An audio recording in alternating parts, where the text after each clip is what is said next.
All right, Mr. and Mrs. Catholic Comedy doing a show about joy. Apparently, hi, hello, and guten Tag, Bonjour. guten Nicht. I don't know. I don't speak German. Well, you know who does speak German is our guest, Aaron Dooley, Confessions of a Catholic Single. Did I have that right? Yes, indeed you do, and it's guten Nacht. Guten Nacht. And you do speak German, yes? Ein bisschen. Just a little. Okay. Well, apparently we're not able to stream to your X page because it says an error occurred when they tried. Oh, okay. But we're just gonna go. We're just gonna do it. I'll repost it or something. Yes. Well, I did tag you in my description, so if we go over to the for the thing, if I go over to the X account here and I look down at it, which is what I'm doing now, you are tagged in this thing that we just sent out, so you'll be able to look at that if you want to look at that. Hi. Hello. Hi, Aaron. Aaron Dooley, Confessions of a Catholic Single. You have done a thing that I have wanted to do for a while. I do these little tiny sketches, but I've always had the dream of making a full sitcom, an audio sitcom, and you did it. You are living the dream. I am living the dream. So, why don't you tell the people on the internet, the ones you can kind of see, we can see in the corner who's actually listening or watching. And so why don't you tell them who the heck you are? Yeah, my name is Aaron Dooley. I'm a screenwriter and producer, and I had an idea for a TV show, Confessions of a Catholic Single, and it was cheaper to do just a audio sitcom instead of filming a whole pilot and trying to get that going. So I decided to do it that way, like an old-time radio show, and it's been super fun. We've done 2 seasons of it, and we just finished writing our 3rd season, so we're figuring out the recording schedule for season 3. So it's been real fun. It's humor, but also trying to have good Catholic characters.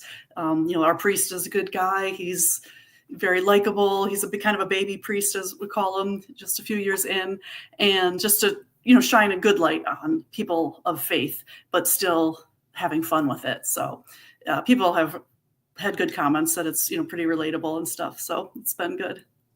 Yes, we listened to one of the episodes in yesterday. We were on our way. Oh, it was yesterday. My days just blend together. We were on our way to a dinner. Doctor's. Was that yesterday? That was yesterday. Yeah. Okay. So we were on our way to a doctor's appointment, and we listened to it on the way. Mrs. Catholic Comedy is pregnant with baby number 8. So we go to the doctors a lot. That's what we do. So that's just us. But we listened to it, and there was a Trappist monk in there, and there was confession, and there was trapeze, all Catholic things. Because that's kind of important to showcase. Trapeze is definitely the most Catholic of the them. most Catholic thing on there was the trapeze. If you go deep into history, you'll understand why. No, I'm kidding. If you dig into it's part of the infiltration. If you understand what the bubbles mean, you can see why trapeze is a very Catholic thing indeed. So I actually, right after The Greatest Showman came out, I got really into the idea of performing or doing it as a workout, circus acts and stuff, the ropes and the ribbons. With the silks and stuff, yeah. Yeah, with the silks, that's right. And so I got into that, but I never actually signed up for a class because I'm like, wow, look how elegant, look how beautiful. I'm like, I can't do that. Well, you never know till you try it. It was my 39th birthday. I was like, I'm going to do something I haven't done before. And at Santa Monica Pier, they have a trapeze and you can just go and do it. And so that was how I celebrated my birthday that year. And ever since, I have done something new that I have never tried before on my birthday as my gift to myself. So I used that experience there because I was like, oh, I can trapeze. I'm fine. And no, then when I was up, I was like, why did I do this to myself? I don't like heights when there's nothing in between me and falling. So there's a net, right? There is, but it's still scary because you just feel like, you have to fall. And it was fun. And then she has to catch you. Annette has to come over there. She runs and catches you. Right. And she has to be good. Yep. Yeah, so, she's fast. She's a fast little lady. It's her job. She's good. She's on the spot. Yeah. But, so do you use those experiences then to inspire your show? Yeah, a lot, especially in season 1, like all of the terrible date stories probably have happened to me. So yes, it was a little bit of therapy getting at least. I was like, all right, at least if people laugh at these experiences, then something good happened out of it. But fun fact, Mrs. Catholic Comedy hasn't been on dates really with anyone but me. That's not true. I've been on 2 dates before. Okay. You. So like whenever she tells a terrible date story, it's like that's me.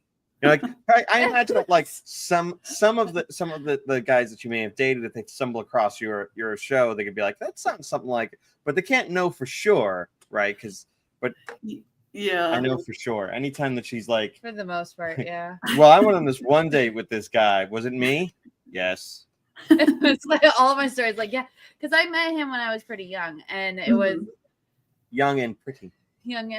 Oh, thanks. But he was my first boyfriend, first kiss, everything, and my husband, one and only, not first, only.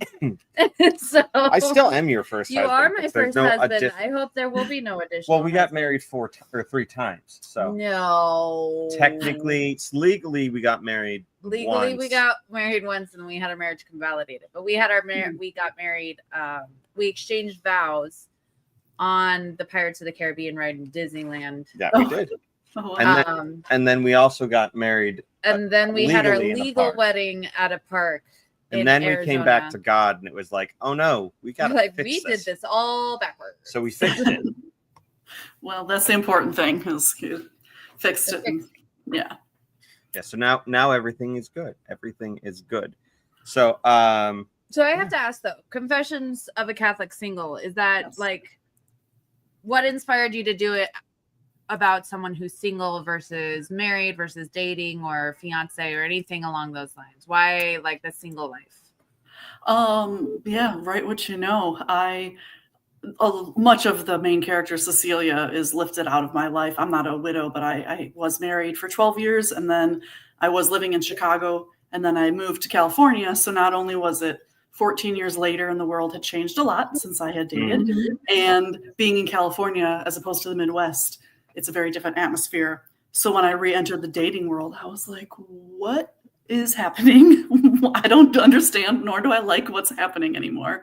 And especially in California, where there's fewer, I mean, there are certainly Catholics, but, the percentage wise, you don't meet them. I mean, I go to my church groups and stuff, so I will meet them. But it was kind of bumpy when I first re-entered the dating scene. And so I just lifted that. I was like, all right, I can't be the only one that is feeling like this. Yeah. And so I made the character have a little bit of a different backstory, where she's a young widow, middle-aged, but she's a fairly new widow, been a year, and so that's a slightly different experience. So then there's also stories that we mind, like in season 2, a lot had to deal more with that loss and things like that. So it's mostly it's just lifted out of my season in life, basically.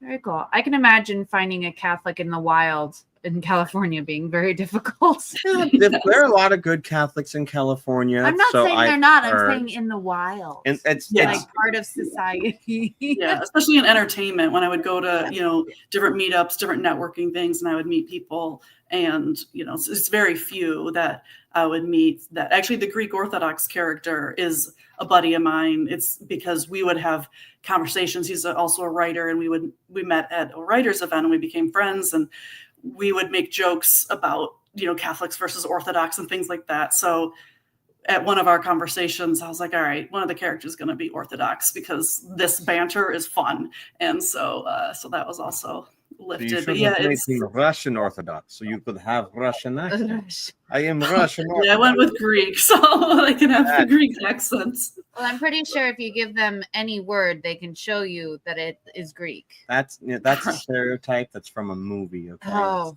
Not- what about the Windex? Is that also that's from a movie? also a stereotype from a movie. So Kayla used to work in Disney. I think I mentioned Oh yeah, and like that to you, and you used to work at some point in Disney, yes, Yeah. but not in the parks. Correct. Yeah, in corporate. So Corporate, because you are like a producer lady person. Something I don't know if that's what you did. For Disney, I work in accounting, so it wasn't in production or creative, but on my own projects, yeah, I like producing projects. I have a documentary out. I just released a book. It's a supernatural horror with a positive, life-affirming message. So I've got that I just released in time for Halloween. So yeah, I like doing a lot of projects. And I did not know about the book. What age would you say the book is for? It's horror, so people die. I had my release party on Sunday, and there were gasps of when the people died in the first chapter when I read it out loud. So my nieces are going to read it, and they're just going to turn 18. So I think they'll be okay. So not 5-year-olds. I shouldn't read this to my well, kids. no, we have an 11-year-old who has like a bit of a fascination with a little bit of the darker side. Like she asked for her birthday, she wanted the official Dracula. Oh, okay. Book. So we went ahead and got it for her. She hasn't read it yet. She's into that, but then she's also really into Pride and Prejudice right now, and Anne of Green Gables too. So she's quite eclectic in her interests, which I really like. I admire that she likes a variety of different things. I had to sit through the entirety of Pride and Prejudice, and then we get to the end of it, and my daughter asks, what's Mr. Darcy's first name? And my wife's like, I don't know. And I said, it's Fitzwilliam. And she's like, no. I didn't believe him because why would he know that? Why would he know and that? I did, and it is Fitzwilliam. And that's a great moment for me. That was. You bonded with her by knowing that one little bit. I didn't bond with her tiny bit of so much as I just, I knew it. And I need to showcase that I know random dumb things. You're smart. I am quite. You are so smart. Quite smart. Did you learn that from? Isn't there like Pride and Prejudice and Vampires or something like that? Zombies. Pride and Prejudice and Zombies. The other one you're thinking of is the Abraham Vampire. Abraham Lincoln Vampire, which is a phenomenal book, by the way. Abraham Lincoln Vampire Hunter is a good book in its own right. And like it's just I read it and then I saw the movie. The movie's not as good, but the movie is still pretty good. But the book, like in the movie, they have this whole thing about vampires can't kill vampires, and that is not a problem in the book. In the book, vampires kill vampires all the time. It's the whole thing about northern vampires versus southern vampires in the Civil War. But that's neither here nor there. But I'm just saying it was a good book. But yeah, Abraham Lincoln Vampire Hunter. It was Pride and Prejudice and Zombies. Pride, Prejudice, and Zombies, and then there was also Sense and Sensibility and Sea Monsters. Another one came out with. I didn't hear that one. Okay. That was less popular because that Pride, Prejudice, and Zombies came out, and everyone was like, "Oh, this is amazing." Abraham Lincoln Vampire Hunter came out, and people were like, "Man, this is great." And then they kind of the marketing for the last one didn't quite go up. Well, they made 2 movies out of those ones, but they didn't make a movie out of Sense and Sensibility and Sea Monsters. That's also, I mean, zombies and vampires have a little bit more of appeal. Yeah. Sea monsters a little bit more. And that was, in that time frame, that was kind of a bigger vampire zombies time frame. We haven't had a good vampire movie or zombie movie in a long time. I honestly can't even think of a vampire movie other than Twilight in recent. Well, no, and then you got Hotel Transylvania. Well, does that count? They did a version of Nosferatu. That's right. Not last year or something like that. Yeah, last year. Yeah. And I just saw there's a nun came out with a vampire book. Yes. Yes, we know that nun. She came out with a vampire book, and we got the book. And then our 11-year-old read that one and really liked it. Oh, okay. Yes, it's a vampire romance novel that's also Catholic. Got all of her things. So vampire romance, Catholic. It's the trinity of book writing, honestly. Okay. So, but I haven't read it. I just know that I'm Twitter mutuals with the lady who wrote it, and so she put it out. She's like, I wrote this book. It's a vampire romance, and she's a nun. I'm like, well, that's something I have to buy, and I bought it. And I'm like, I don't have time to read this. My daughter's like, I'm reading it, and she read it. And she read like the whole thing in like 3 days, and then she's like, I have questions for the author. I'm like, okay. So she wrote the questions down on a piece of paper, and then I sent them, and then she sent a video response back. It was great. Oh, that's really great because she thinks that we're like the coolest parents ever when we're like, hey, yeah, no, I know that author. Or, hey, I know somebody who wrote a book. And she's like, what? You know someone who wrote a book? Yes. We know quite a few people who have written books. Nice. It's actually not that rare. Not that rare, apparently. But when I was a kid, that was the coolest thing ever. Oh, yeah. She asked me all the time, like, when you were my age, what book did you really like? I was like, well, when I was in 5th, 6th grade, I was really into Holes. Holes came out around that time, and then the movie came out. And I really got into that. I read it several times, but I wasn't Shia LaBeouf. But I was never like a huge reader as a kid, and I wish I were a reader now. I have lots of books. I collect them rather than read them. Okay. I wish I read them. I do enjoy reading. I just don't have the mental energy. You have a lot going on, so with all the children, so you get a pass. This is his reading. It's very dry. It's a manual of prayers. Manual of prayers for use of the Catholic laity, prepared and published by the Order of the Third Plenary Council of Baltimore. Doesn't have much of a plot line. No, actually, it's do this or bad things happen. That's kind of the plot line to that one. That's a good one. I like that one. I do because it actually goes through all the liturgical seasons and the prayers for each different kinds of mass. It's actually really nice. It is dry though. It's a dry read. It's like reading the catechism for entertainment. Yeah, it's not necessarily meant to be going cover to cover. Yeah, it's informative, but it's not entertaining. Yes. Yeah, I think I'm going to read that in a year and then make a podcast about it and hope that I am successful. Read that in a year. The manual prayers for the use of the Catholic laity. Catholic Comedy presents the Manual of Prayers by the Third Plenary Council of Baltimore. In a year. Laugh track. Hold on, I got one. Or applause, something along those lines.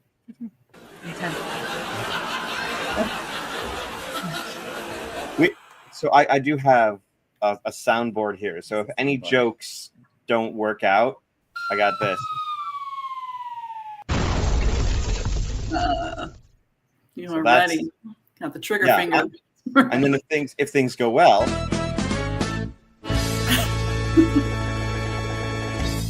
Well, now I'm gonna be like searching for you gotta that are worthy of those. Worthy of those, but then he has to also remember to then play them. That's true. That's true. And then the other half of the deal there. And trying to remember is what makes me nervous. But then it's okay.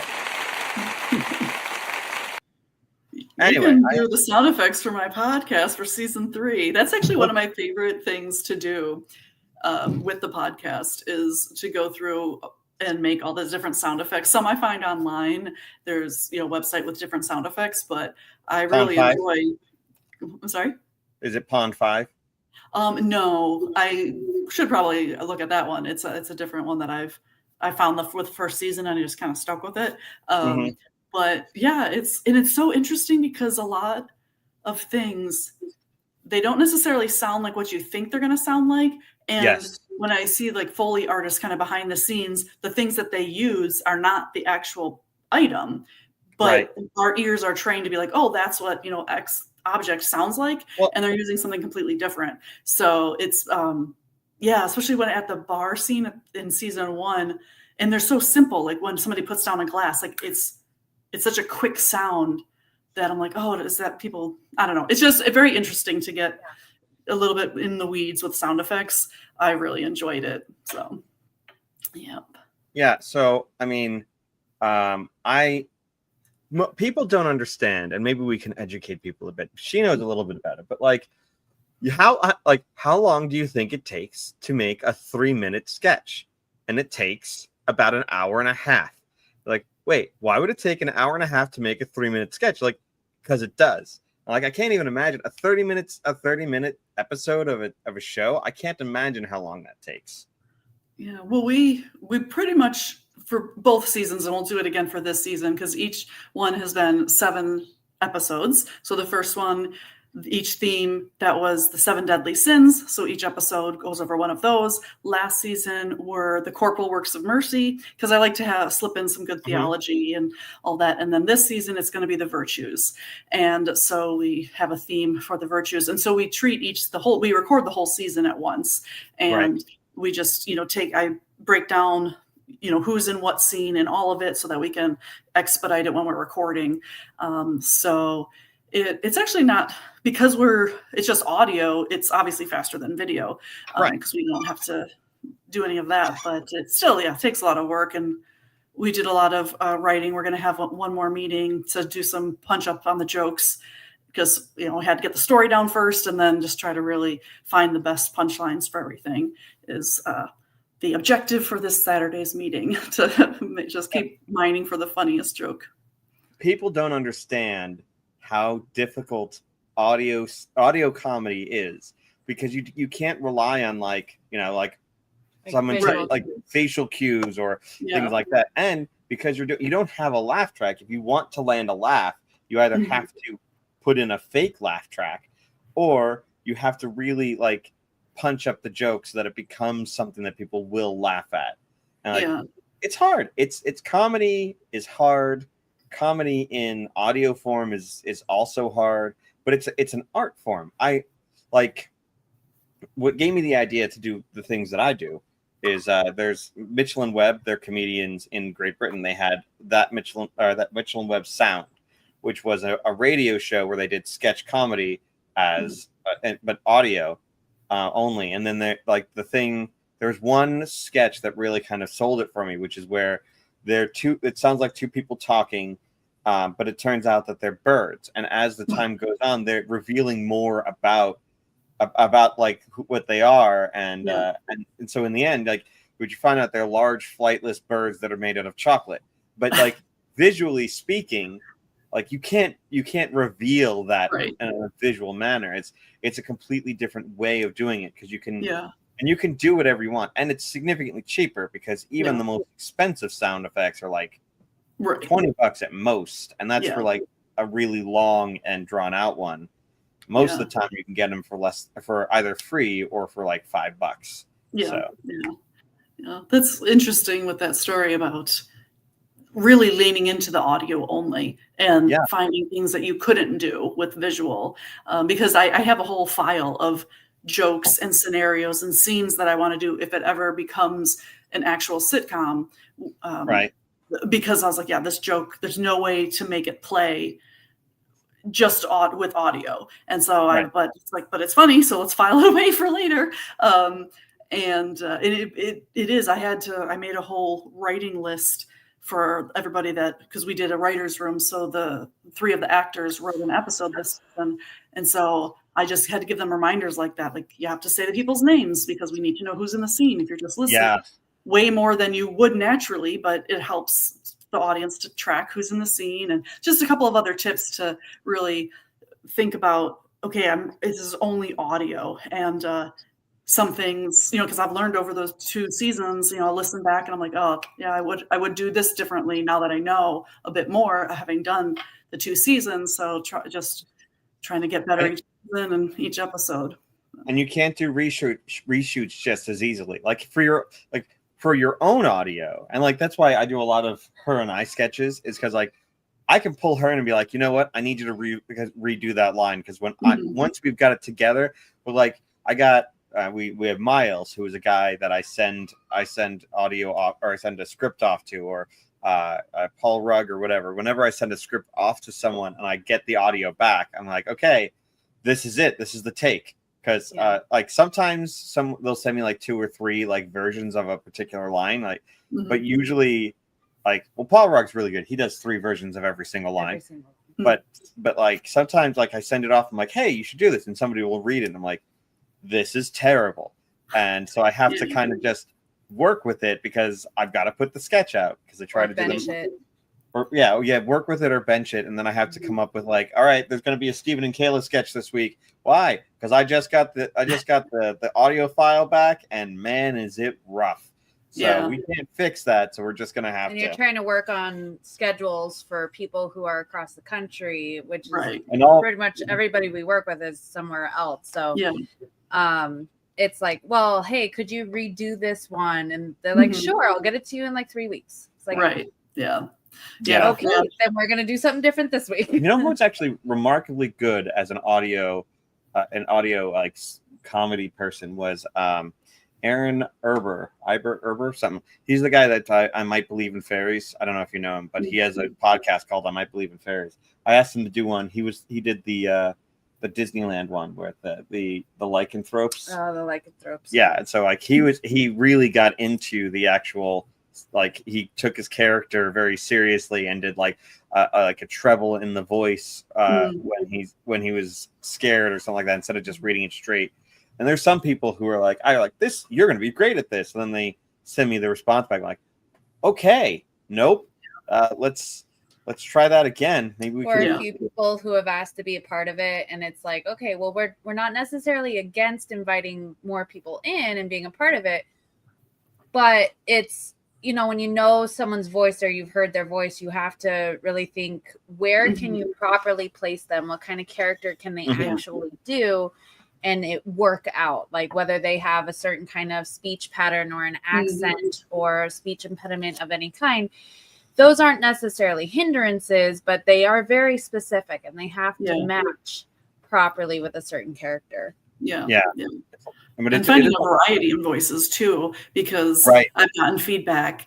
And, I know the main actresses, they're friends of mine. We've become friends over all these years.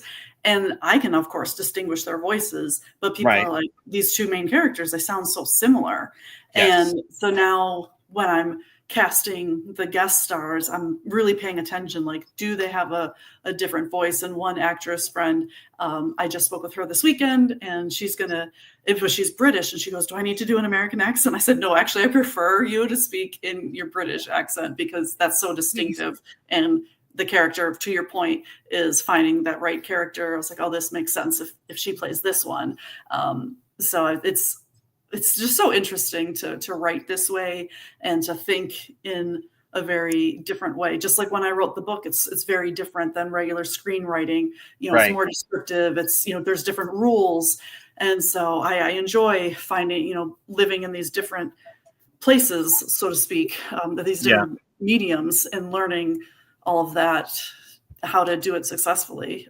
It's been super fun to do these. And I do have a cameo. I think I'm trying to figure out what my cameo is going to be in this season, but people are like, is that you playing? It's just like a one-off character that has like one line, and it's fun. Just do that like little Hitchcocky. And so you don't do any of the voices on your show? I have like a one-liner in it because because when we record, I'm directing. We all get to, the main characters are there together, and I'm giving them redirects and things like that, so that and then the other actors, they just send it in, and then I get them to redo something if need be. But I used to act when I was young, but I have realized that I enjoy writing things and being behind the scenes more nowadays. So see, I wouldn't do so many of the voices if it weren't for the fact that it's really difficult to find people to do the voices and then to redo the voices. So I don't like the sound of my own voice. I know it seems weird because I talk a lot, so you'd think I would, but I never listen back to any of these things. But I sit there and it's difficult, He'll try to do like an old woman or a really deep voice or something. An old woman. He'll be like, "How does this sound?" I'm like, it still sounds like you. Try again. It still sounds like you. Try again. It still sounds like you. Well, accents are really helpful for that, because you can have the same voice to three different people if they have different accents. Like, I can't do three different people that all sound like this, but if I had one guy who's talking like this and one guy who's talking like this, like, even though you can tell that they're all the same, like, you can tell it's still my voice underneath it. You're like, I understand. Like, the audience, the suspension of disbelief comes with instead of visually speaking, it comes like, okay, I know it's all Steven. However, I'm aware that the different voices are different characters because Yeah. they're purposefully put in that way.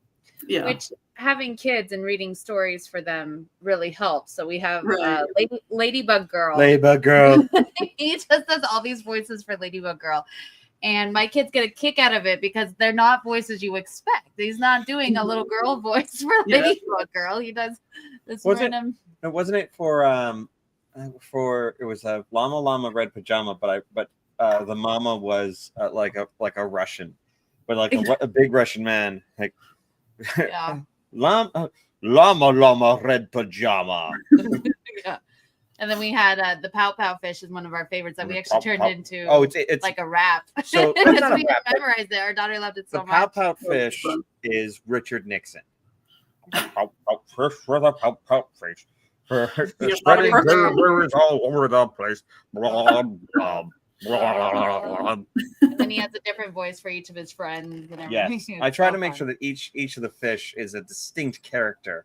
Yeah, Like this is presuming that we're in some sort of film class here. Like, you have to find the essence of the channel Yeah, the character. yeah, like you have to find the essence of the clam, Mrs. Clam, and you have to just channel that energy that Mrs. Clam brings to the story.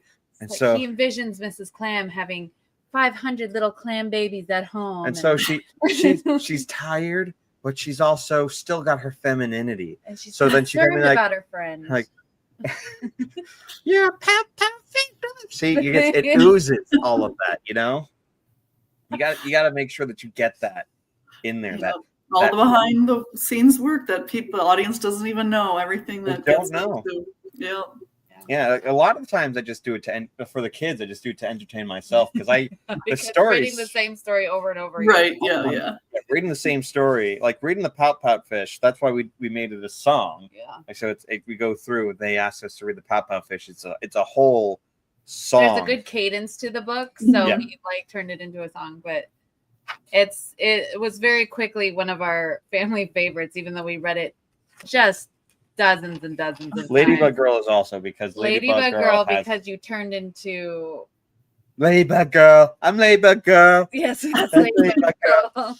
And it's fun. It's fun. The kids Yeah. love Ladybug Girl, and Ladybug Girl is full of joy, and laughter and fun. And her dog Bingo, who is I believe he is French, but I'm not sure. He doesn't Well, have a lot Bingo of doesn't talk. Le Wolf, Le Wolf. Actually, I think in France it's the Bow Wow. Bow Wow. Bow Wow, wow, wow, wow. That's what French dogs do. the French I've never dogs. heard a dog say bow wow, but I think in France they must. Well, Because- I there's don't know. I was different animal not sounds. among the dogs in France. So I mean, different animal sounds in different countries, but like they do sound differently. Like the actual. it was Didn't bow bow, bow bow. Oh, bow wow. Didn't Brian Regan do a thing about Oh, that? yes. It was like the You dog say, says "Ruff," or the dog says bow wow. Like I never heard a dog go bow wow. Like woof, bow woof, wow. See, hear that bow wow. We have fun here. We have fun. We're a very professional podcast, and we've got like we did loads of research ahead of time and have so many questions. Yes, we have our list of how we're gonna run the show here. Somewhere. I think This it's that blank piece of paper over No, there. actually, it's this calendar of dad jokes. That's how do golfers stay warm with a parka? Jeez. A parka. That's Yes, today. but where's your sound effect? But Oh man, I'm oh, looking. you're slacking. I'm You're slacking. Hold on. I don't have a rim shot.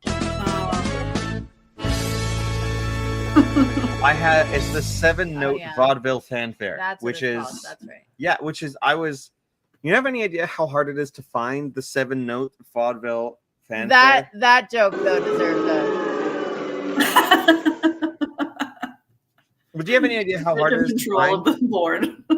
Like, because you don't know what it's called. And there's no lyrics, so you have to go into Google and be like, what song goes ba da ba ba da ba?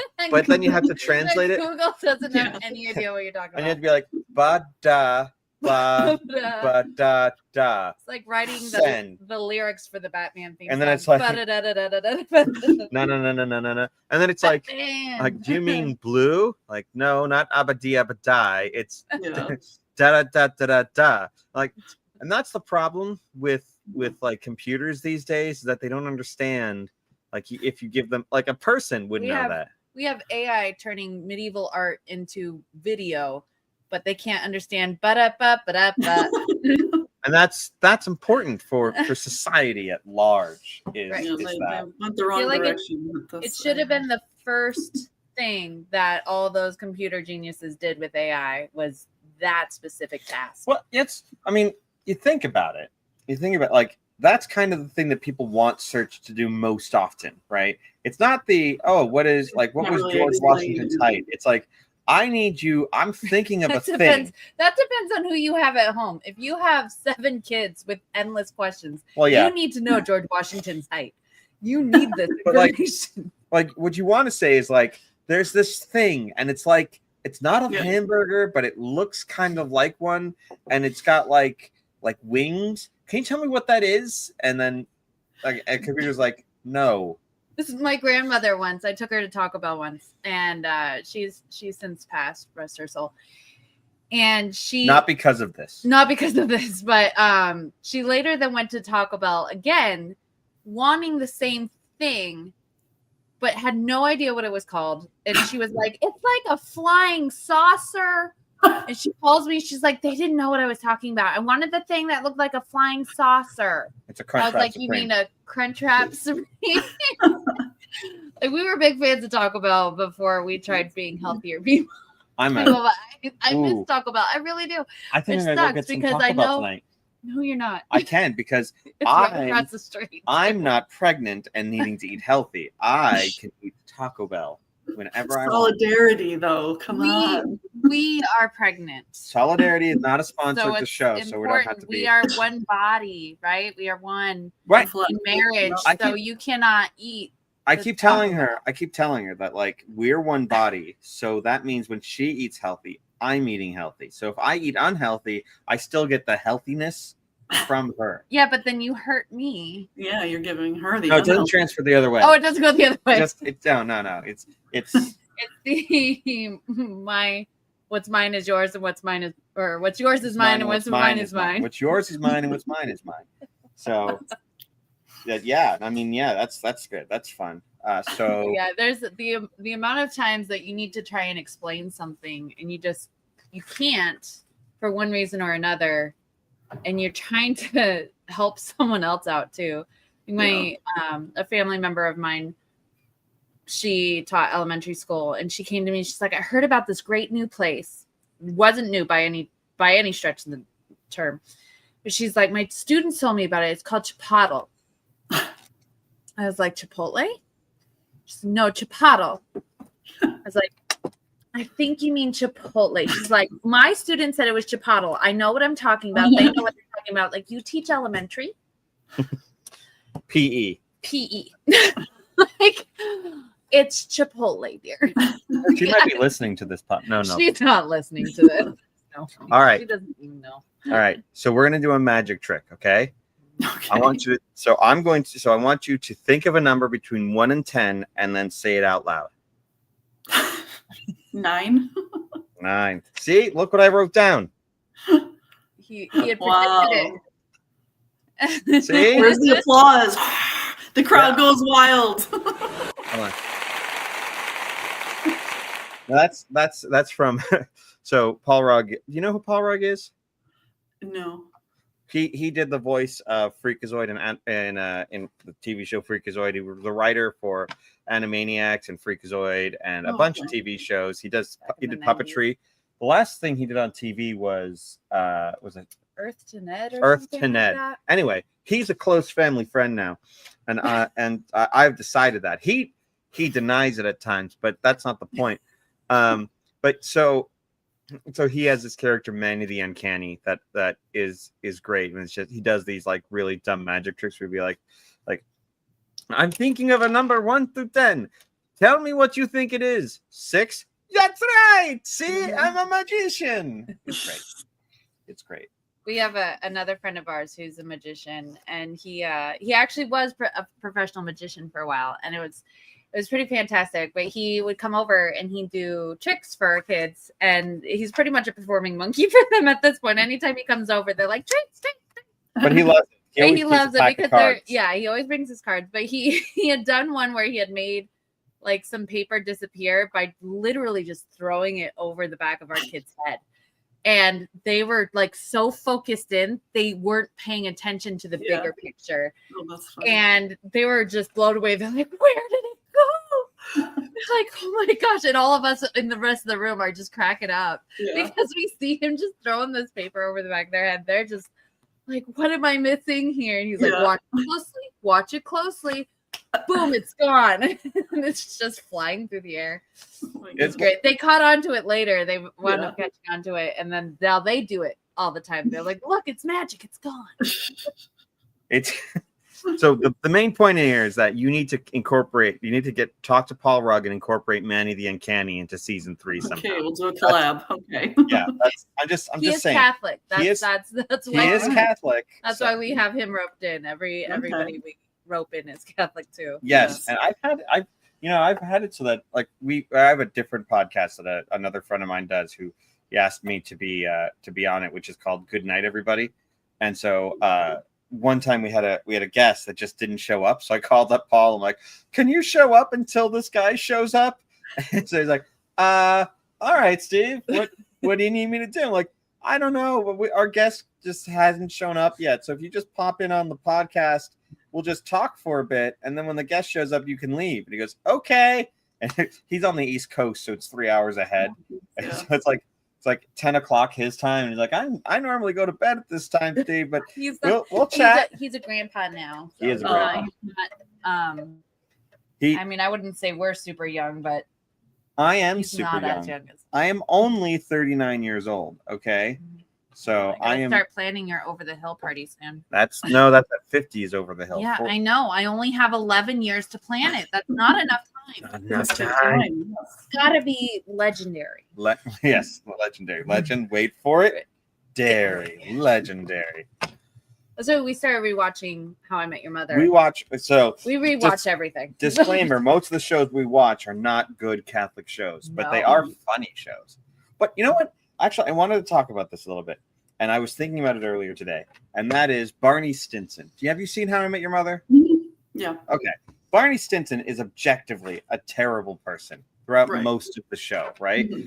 But he's also like he's terrible in some ways, but he's decent in other ways. And the only reason why the only way for him to be redeemed is for his friends to stay with him and to help him through those and to try to convince him to be a less terrible person. He's the only character with like an actual arc. Yeah, I mean, yeah, kind of. The other ones kind of have arcs, but like the idea is like what we do nowadays with friends is like the second that a friend is no longer, we use them and lose them. Well, yeah, once a friend's like they do something wrong, we're just like, nope. You're not friends with me anymore because we can't be because I can't handle the pressure on social media from being friends with you. Social media is terrible in that regard. Like if you have a friend that does anything even remotely controversial or anything, everybody's suddenly like, how could you align yourself with them? Like, well, I know this person like personally. And while I may not agree with everything they say or do or post or whatever, like they themselves in our lives have value. They're a friend. Yeah. And then everybody's that way. You're always gonna at some point you're gonna say something gonna upset other people. Especially Erin here. Did you see her horrifying rant that she went on the other day? Oh.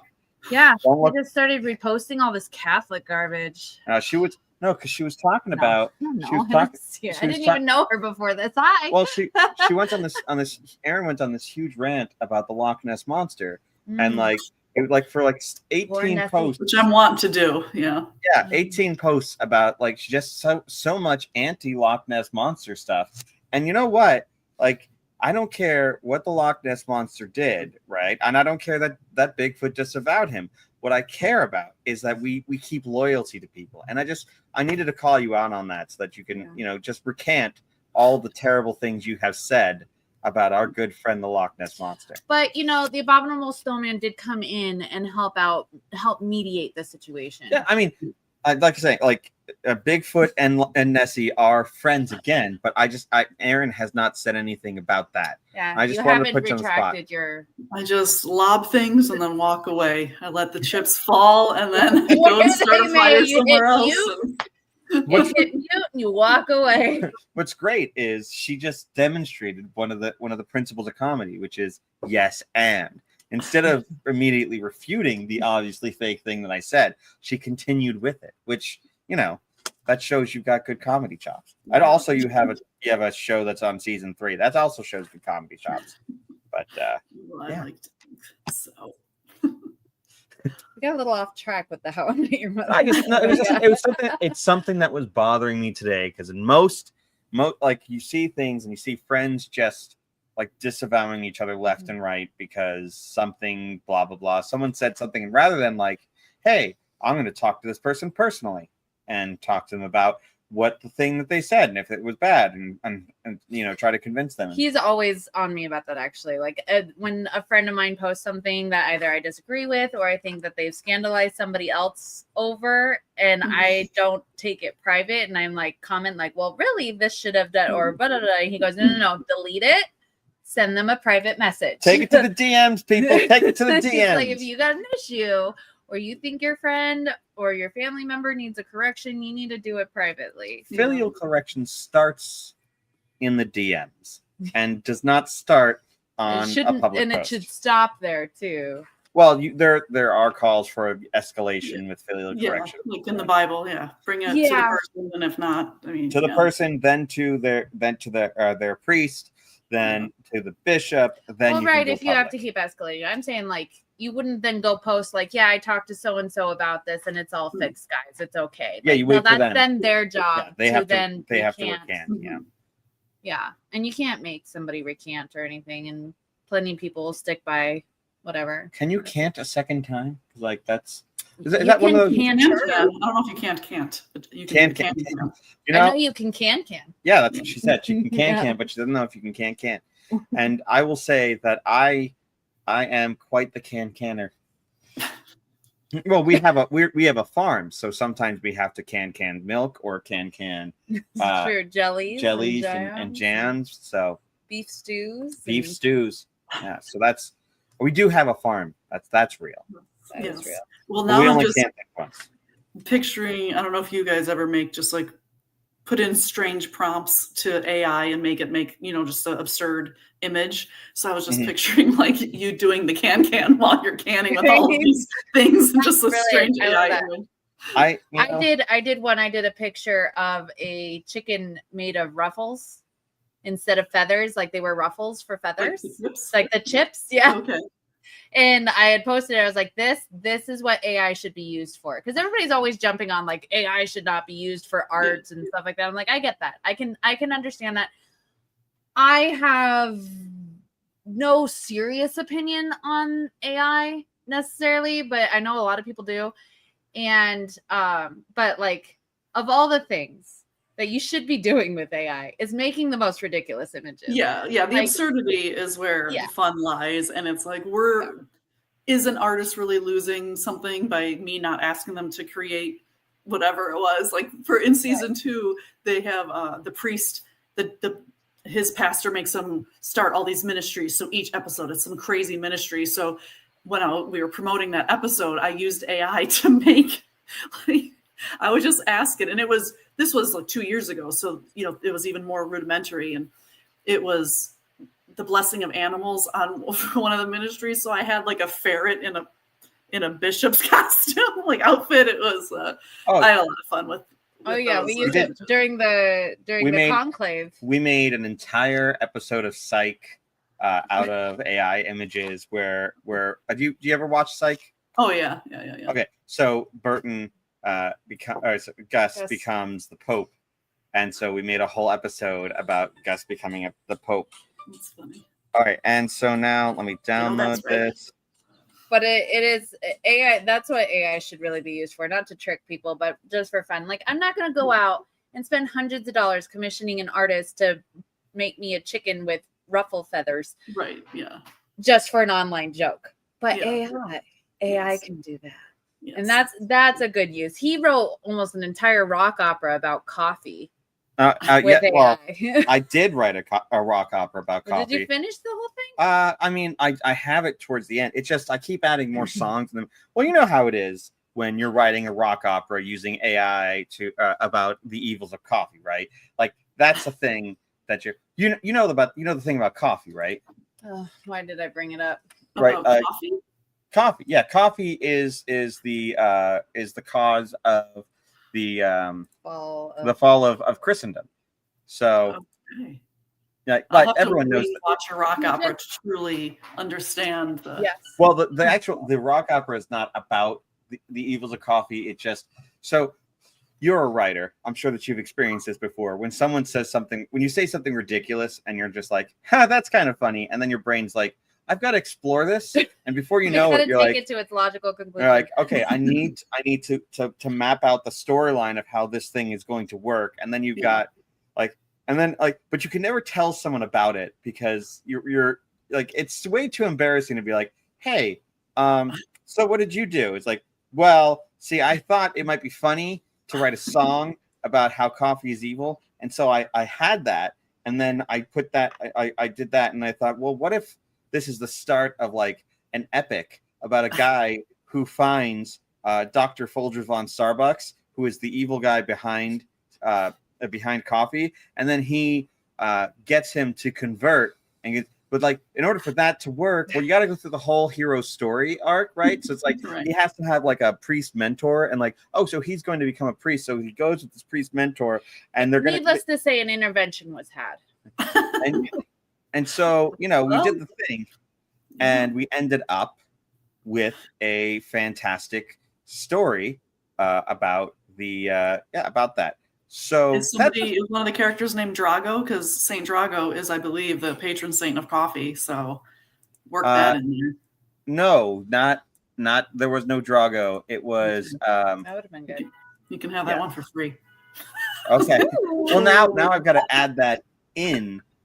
So. Oh man, now we're going back like 6 months. Is that not helpful? Rehab here. Yes. Thrown away. Hold on.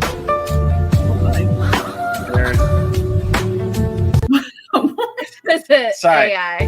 This is Pan Canning. Pan canning with 3 arms. 3 arms. Look, it was a very quick and dirty grok thing. I was just like, hey, make this thing, and then turned it into a video. And then I said it to myself while I was talking about the thing. But anyway, so he has to have a mentor, and then the mentor. No, it's been. You're losing your progress, hon. Man, it just sometimes. Like as a writer, I'm sure you. I have a whole series that I thought of just out of a nickname that a friend and we went on a road trip, and I always call myself a grandma because like my group of friends, I'm like, that's way too late for me to be going out. I was like, are you kidding me? I'm in bed when you people want to go, so no. So they call me Grandma Mellow while they're trying. Anyway, so we had this, and then she was had a nickname, and so I was like, well, that just sounds like an intergenerational crime fighting duo with the name. So now I actually used AI to make a comic book cover, and so now I'm on this line like, is this really a good setup to do? So no, I totally get you of just some absurd comment, and then your brain is like, this could happen. Let's do this. And the rabbit hole. AI is the rabbit hole that you fall down, because at first you're like, intergenerational crime fighting duo. How would that even work? And then you're like, well, and then you put that into AI, and it's like, here is a plot synopsis for an intergenerational crime fighting duo named Grandma Mellow and Kid Icarus or whatever. And then it's like whoosh, like, oh, and it's like, oh, and here's the cover for the book. Like, okay, and then they always ask, like, would you like us to do more? And he goes, yes, please. And I go, I'm good. Yes, please. And that's how you can definitively prove that coffee caused the downfall of Christendom. There's a whole story here. I'm working on a theory that the fruit in the Garden of Eden was actually a coffee cherry. I'm working on it, I'm workshopping it, trying to figure a way to make it all work, but I got it. It's kind of my thing. So okay, everyone's got to plant their flag somewhere. So yes, that is unfortunately where he planted his flag. This is where.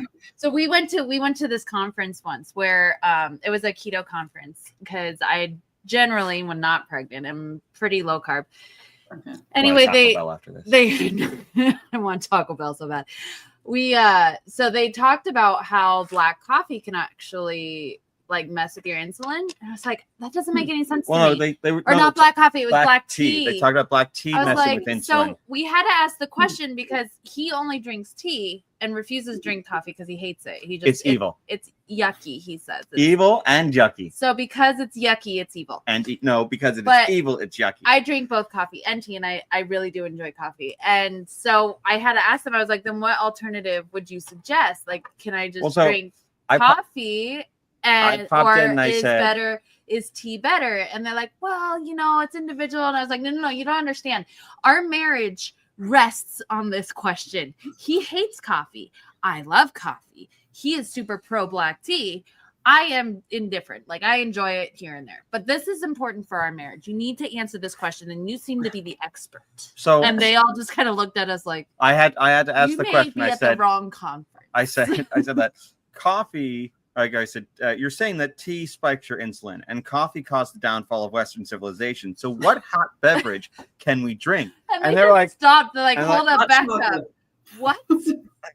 We all know coffee caused the downfall of Western civilization. That's no. That's settled science. That's settled science. So they were like thrown way off. They're like, what? And they're like, green tea? Like green tea is dumb. So, but okay. So it was green, but. Yeah, they said black tea, and there was only one guy on the whole panel who I think was a bit of a quack. I don't think that's the definition of a panel. Then that's just an interview. No, with one guy on the panel who was against black tea. Oh, okay. Like, tea's fine, and he's like, "No, tea's not good for you." So afterwards, I met him around the back, and then we had fisticuffs. But the point is that I got my point across. And he's just a doctor and not a wrestler. Although I found out that actually on the side he was actually very built. He's known for his muscles. Yes. However, he wasn't fast. He wasn't fast. That was my advantage in that moment there when I was just like, okay, now we got it and then all of a sudden it was just crappy. Yeah. So, yeah, I'm sure you're having a blast here. That this is your favorite podcast interview you've ever done. I think we're just going to have a standing appointment every Tuesday, right? We're just going to, this is what we're doing. Even if it's not recorded, we can just chit chat.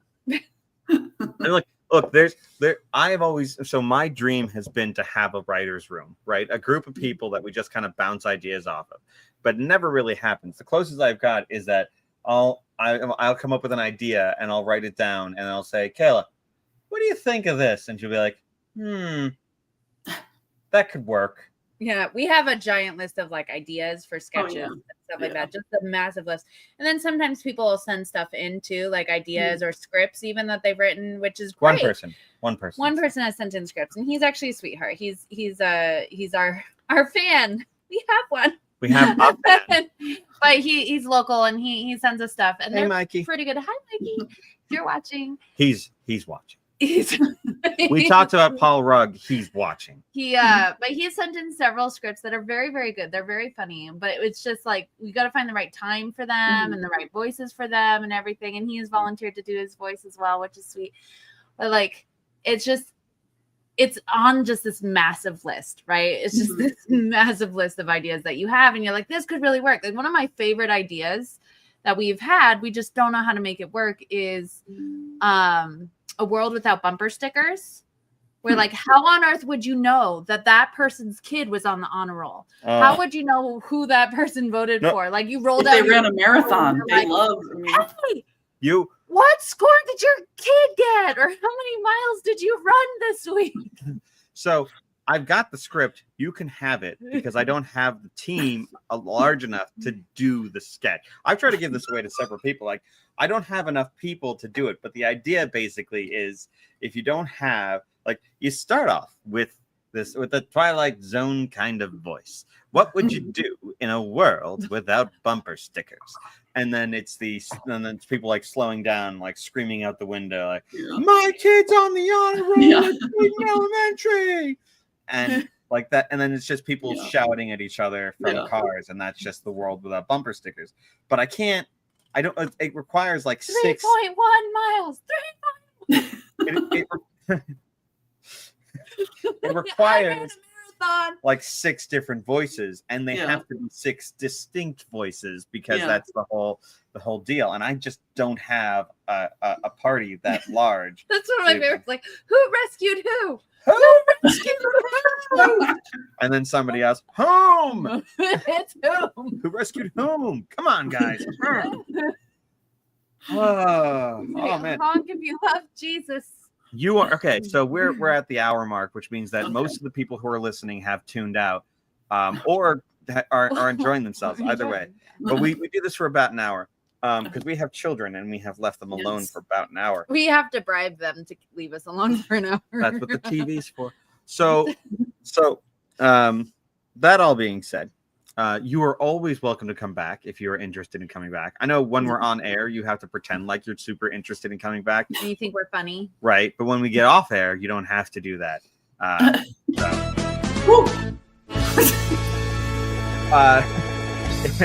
Go ahead and plug your show and your production company, and then I'll plug my thing, and then we're going to end the stream. And then when you end the stream, it's going to play a sketch. And so after that sketch is over, we'll continue to have conversations probably for a little bit afterwards. But the audience doesn't get to hear that because they're not subscribed to our Ultra Plus Positive plan.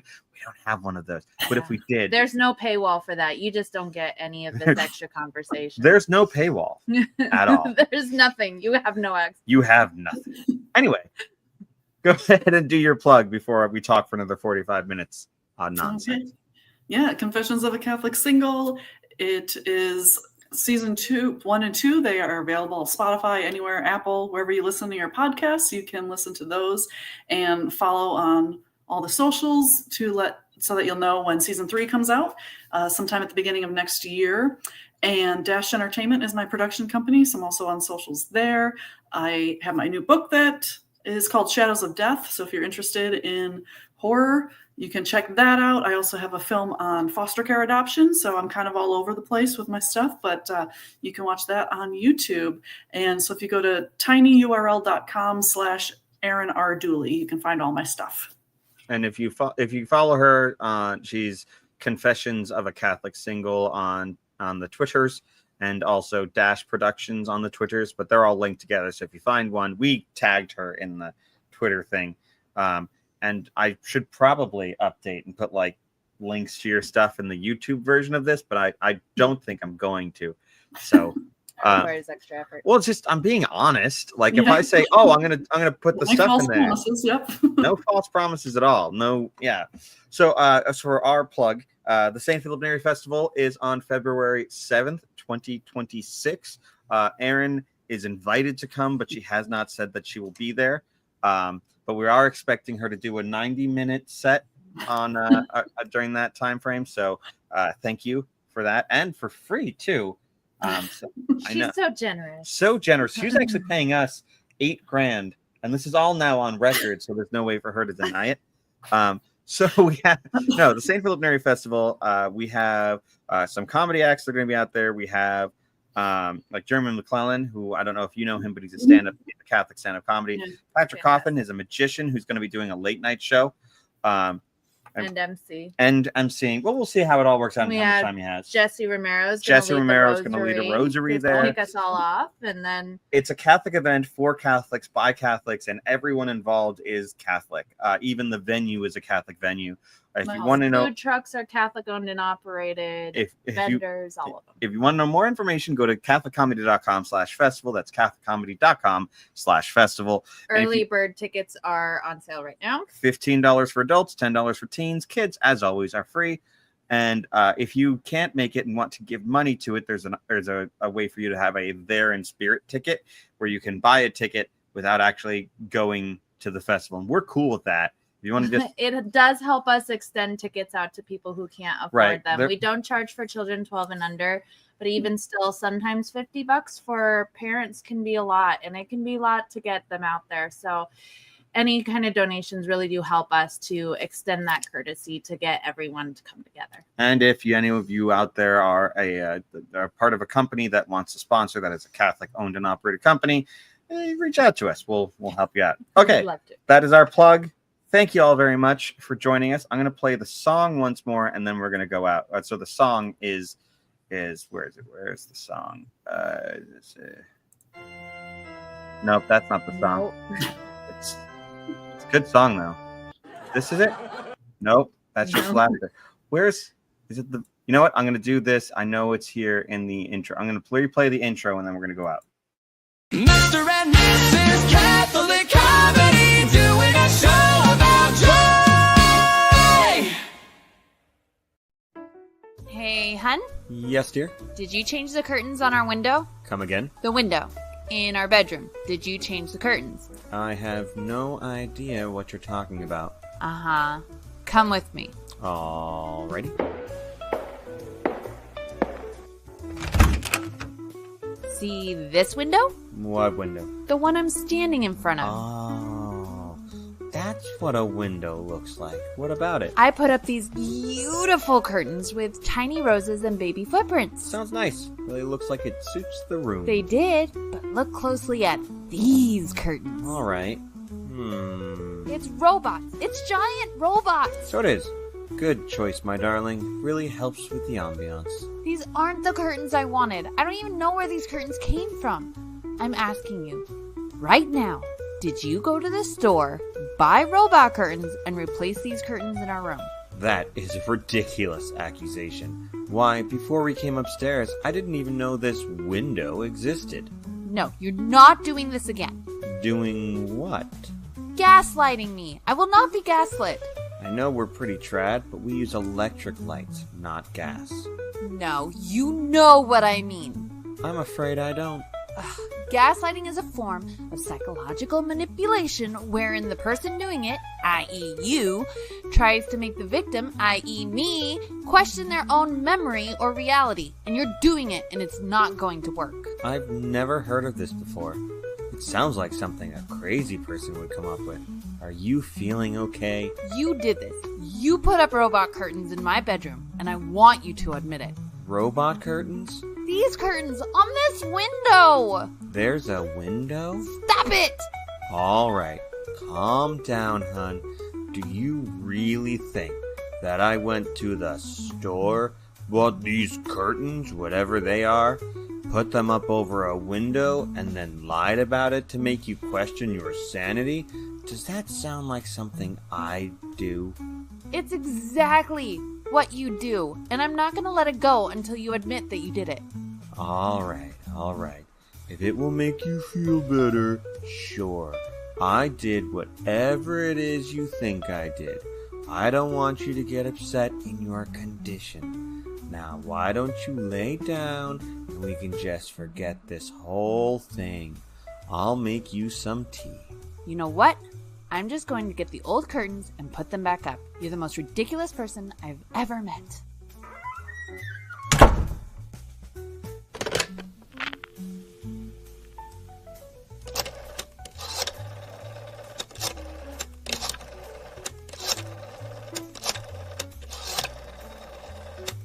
Hey, Miles. Yeah, she figured out the curtain thing. Throw Rug is still the Loch Ness Monster, though.